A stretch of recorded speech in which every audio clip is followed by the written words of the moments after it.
Wala namang aligasyon na meron siyang mga magarbong bahay. Wala man lang nagsasabi na kinukurakot niya. O kayo, gusto niyo ba mga congressman? Siwalat natin lahat. Ito ang Wow Trending. Naging usap-usapan ngayon sa social media ang panawagan ni Sas Rogando Sasot sa mga senador at kongresista na magpakita ng COA audit kung paano nila winaldas ang pera nating mga Pilipino na bilyones at milyones ang halaga. Nagugat ang usaping ito matapos pinagtulong-tulungan ng mga tambaluslos si Vice President Sara Duterte. Humingi sila ng paliwanag kung paano inubos ang milyones na budget na confidential fund ng Vice Presidente. Naubos kasi ito sa loob lamang ng 11 araw. Batikos dito, batikos doon. Pero nang tignan ni Sas Rogando Sasot ang confidential fund ng Presidente at ng House Speaker na si Romualdez, abay nagulat ang lahat dahil mas malaki pa pala ito kaysa kay Vice President Sara Duterte. Pero take note, ang budget at expenses na ito ay hindi nila tinawag na confidential fund. Pero tignan natin ang status kung sino ang transparent. Ito ay tinawag nila na extraordinary expenses sa Presidente, kay Tambaluslos at saka kay Vice Presidente Sara Duterte. At hindi rin napigilan ni Attorney Harry Roque na magsalita na sa issue na pinupukol kay Vice President Sara Duterte at hinamon pa si Tambaluslos at iba pang mga kongresista. Dito napakomment si Senador Mig Zubiri na fake news daw. Wow! Inaraw-araw na kasi ni Sas Rogando Sasot ang kanyang panawagan at nakatag pa mismo ang kanilang mga social media account. Pati ang mga netizen ay nakisali na rin dahil sa pera natin ang winaldas ng mga pulpolitiko na ito. Lahat tayo may pakialam.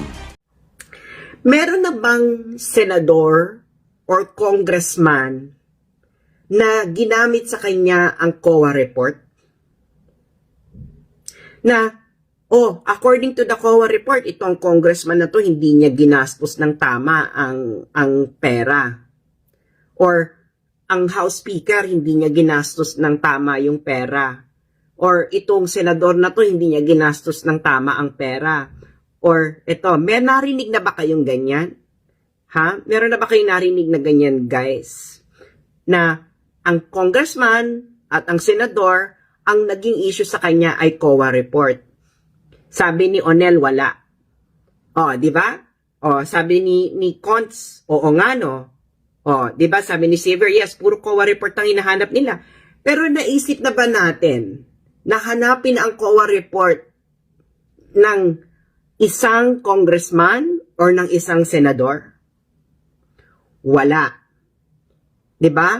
Wala. Not you can recall. Kasi madali itong, kasi kung, halimbawa si Lenny, no? Di ba binibida niya parati yung COA report niya?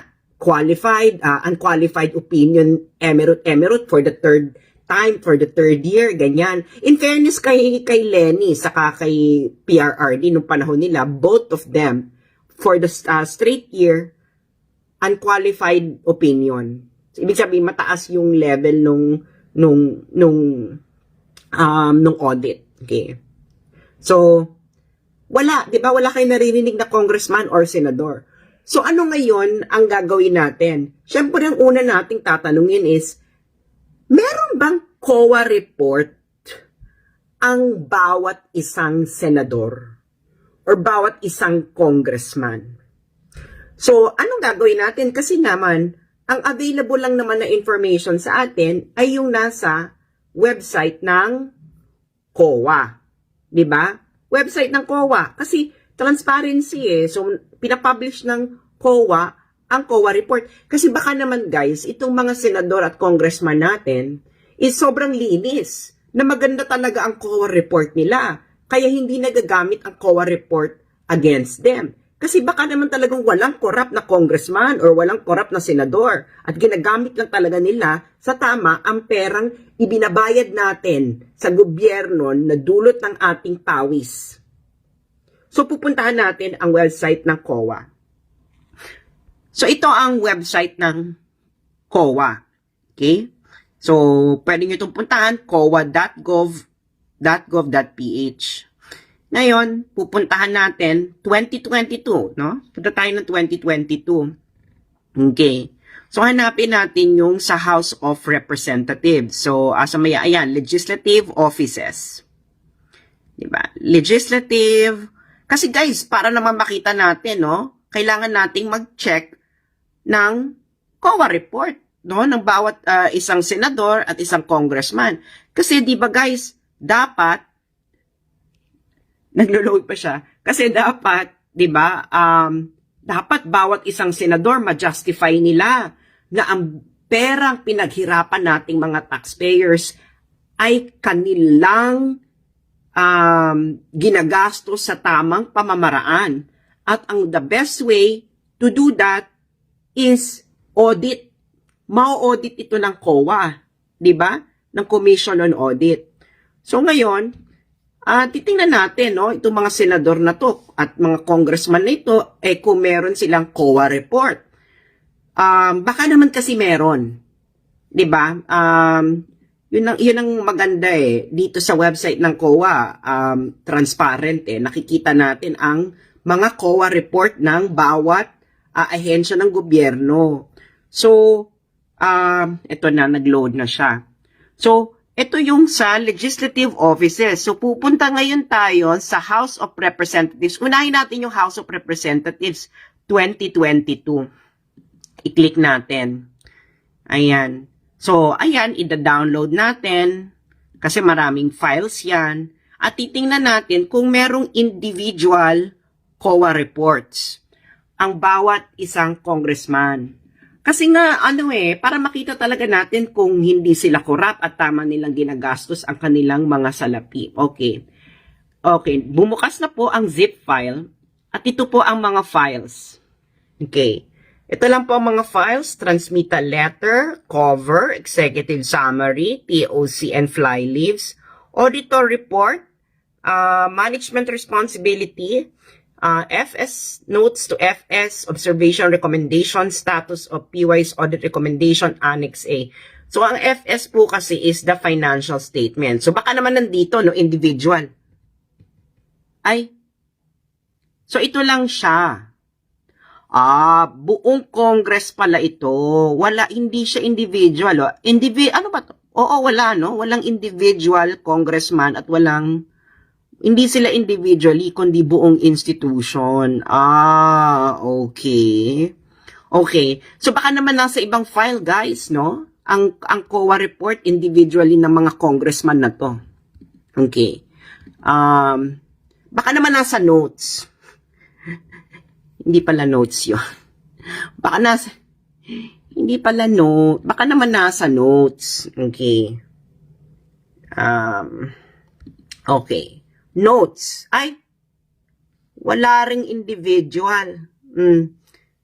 Ito lang wala. Walang individual. Okay. So, buong institution ito. Baka naman nasa Annex A. Ayan. Annex A. Wala rin. So, buong institution. Okay. So, bakit walang individual COA report ang mga congressman? Sila po ba ay above auditing ng COA individually? Kailangan i-clarify ito ng Commission on Audit. Bakit walang COA report ang bawat isang congressman? Kasi guys, ganito halimbawa, yung PNP, uupo dyan, yung chief. May COA report sila. Diba? So, i-grill sila isa-isa. Siyempre, tama naman, no? Kasi para malaman natin kung yung ginagastos sila ng tama yung pera. Si Vice President Sara Duterte, pinaupo dun, ginrill. Diba? At ilang linggo, binaboy. Diba? Dahil yan sa hinayupak na confidential funds. Pero bakit walang COA report ang bawat isang congressman? Ano po ba ang dahilan kung bakit wala sa website ng COA ang audit report ng bawat isang congressman? Kasi kailangan natin ng opinion ng independent auditor. 'Di ba? At ang sa ating gobyerno, ang inatasan ng konstitusyon na mag-audit ng lahat ng ginagastos ng gobyerno sa taxpayers na binabayad natin ay ang COA. O, meron ditong tagapaw, 'di ba? Kayong tagapaw, inuusig din kayo diyan. Inuusig kayo dyan sa Kongreso kasi sa Senado na kung ginagastos nyo yung tama yung pera.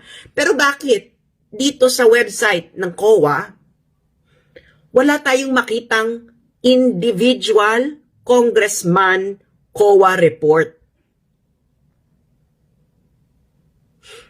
Ano pong dahilan dito? Meron po bang makakapagpaliwanag sa atin kung bakit na si Congressman A, si Congressman B, Congressman C, ay walang individual COA report? Kasi binigay natin yung pera sa kanila individually. 'Di ba? Ano 'yan? Kailangan lang mag-submit yung yung institution ng Senado saka institution ng Congress na ito yung pagkakagastos ng pera collectively, ganun ba yun? Pag pumunta ka sa Kongreso, isa-isa silang umuusig sa iyo tapos hindi mo alam. Hindi natin alam ang auditing ng bawat individual congressman na yan at bawat individual senators na yan. So baka naman merong iba, no? Merong iba. Baka nasa iba. Okay, tingnan natin yung mga reports. Okay? Meron naman pala ditong itemized list of expenses for each senator and member of House of Representatives.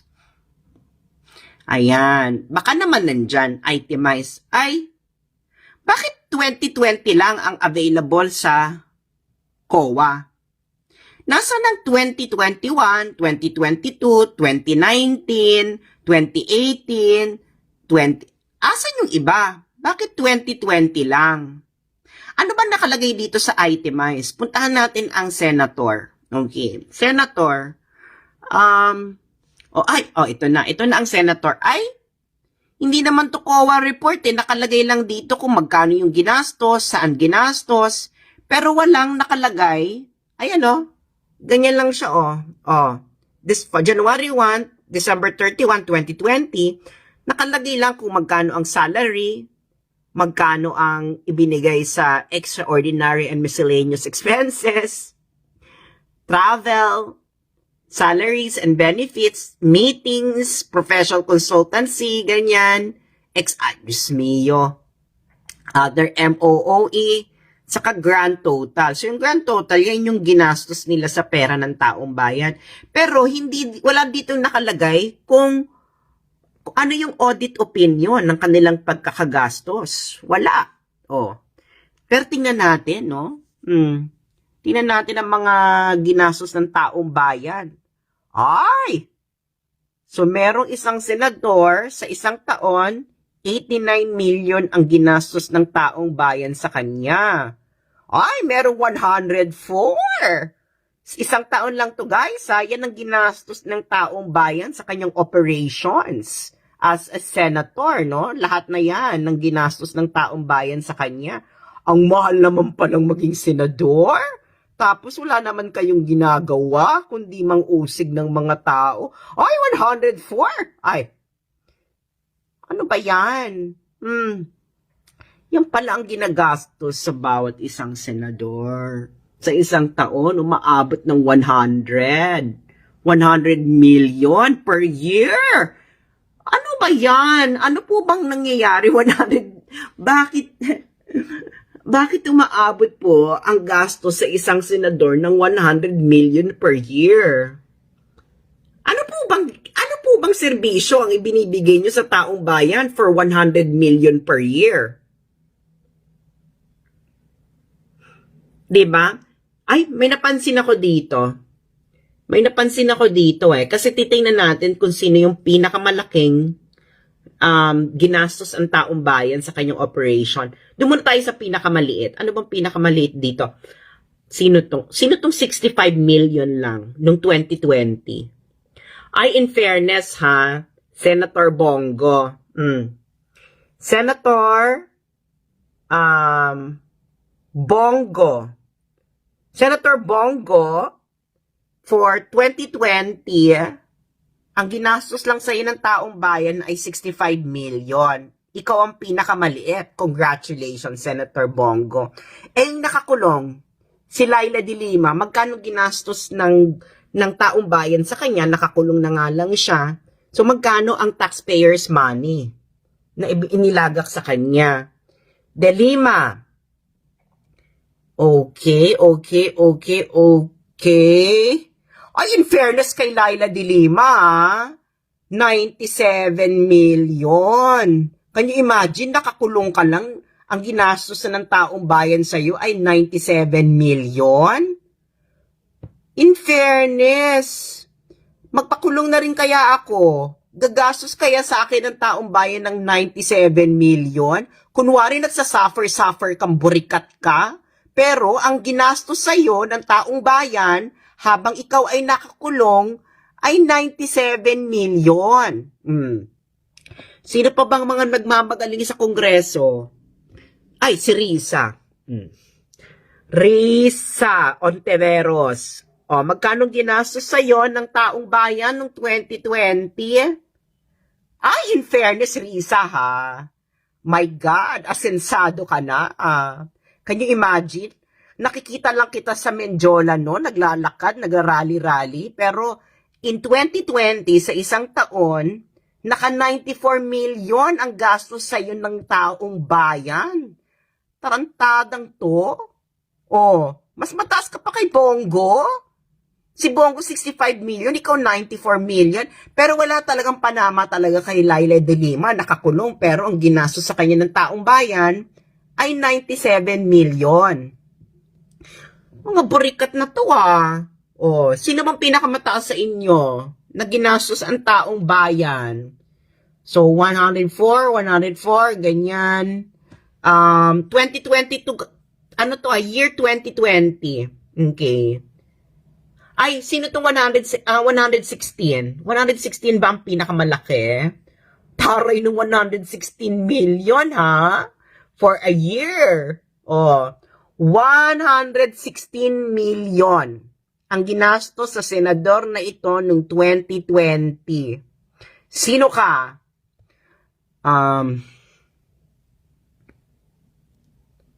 Ay puta, Ralph Recto. Senador ka pala, Ralph Recto, noong 2020. Hindi ko man namalaya na senador ka pala noong 2020, Ralph Recto. Oh, ang ginastos sa'yo ng taong bayan noong 2020 ay 116 million. So guys, nakita lang natin yung itemized, no? O, ito yung ginastos niya dito, ganito, ganyan. Pero walang sinabi ang COA, walang report ang COA. Walang report ang COA sa individual senators na ito kung ang pagkakagasta ba ng pera ay justified. Unang-una, according to purpose. 'Di ba? So, ibig sabihin, hindi natin alam. Walang auditing.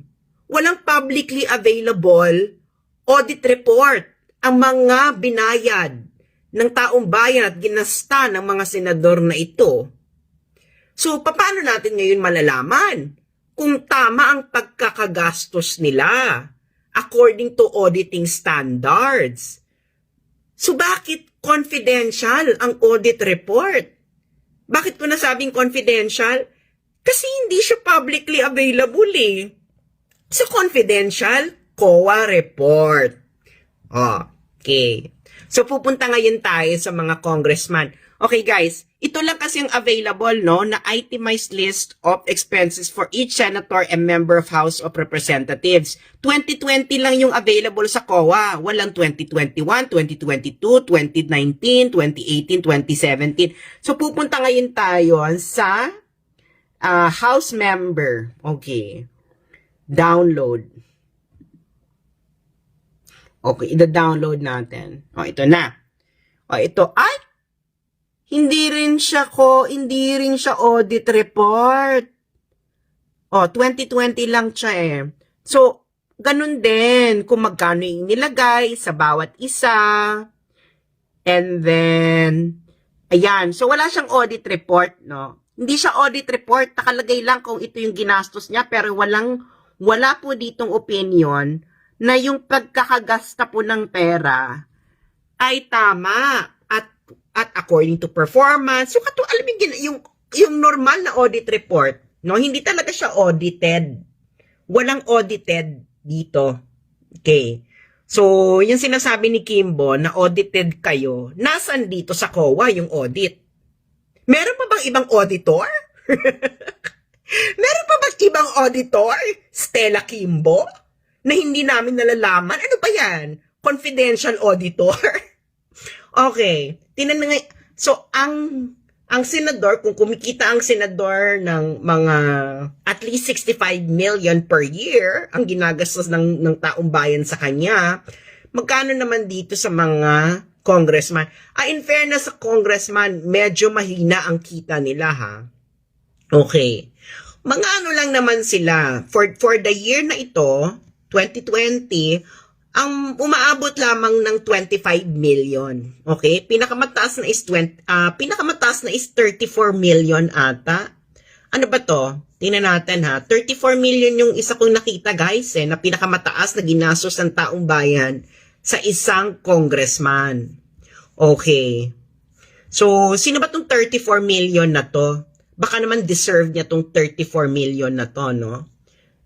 Okay. 30 million... 34. So, 34. Asan yung 34? Ayan. Ayun na yung si 34. Sino yung 34 million na yan? Nako, APC. Kasi House Speaker ata siya nito. Si Alan Peter Cayetano. In fairness, pero tingnan natin yung Kabataan Party List. Kung magkano ang kinita ng Kabataan Party List, no? Sino ba yung Kabataan Party List nun? Sino ba yung Kabataan Party List nun, guys? Kabataan Party List. Ito. Si Elago, Sara Elago na kuning-kuning kunyari na aktivista. Etos Garbans. Ay!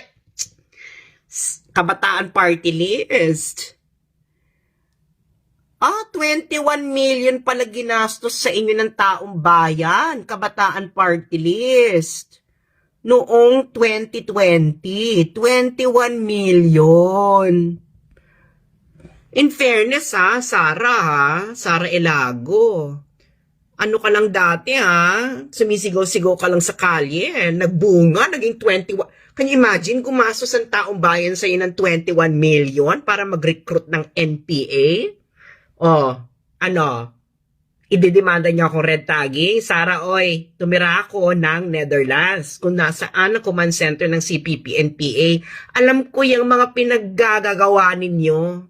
Tigilan ninyo ako. Anong tingin niyo ginawa? Anong tingin niyo ginawa ko sa Netherlands? Hindi ko inalam yung mga operations ninyo. Boba. Sino pa? Sinong gusto niyo pa?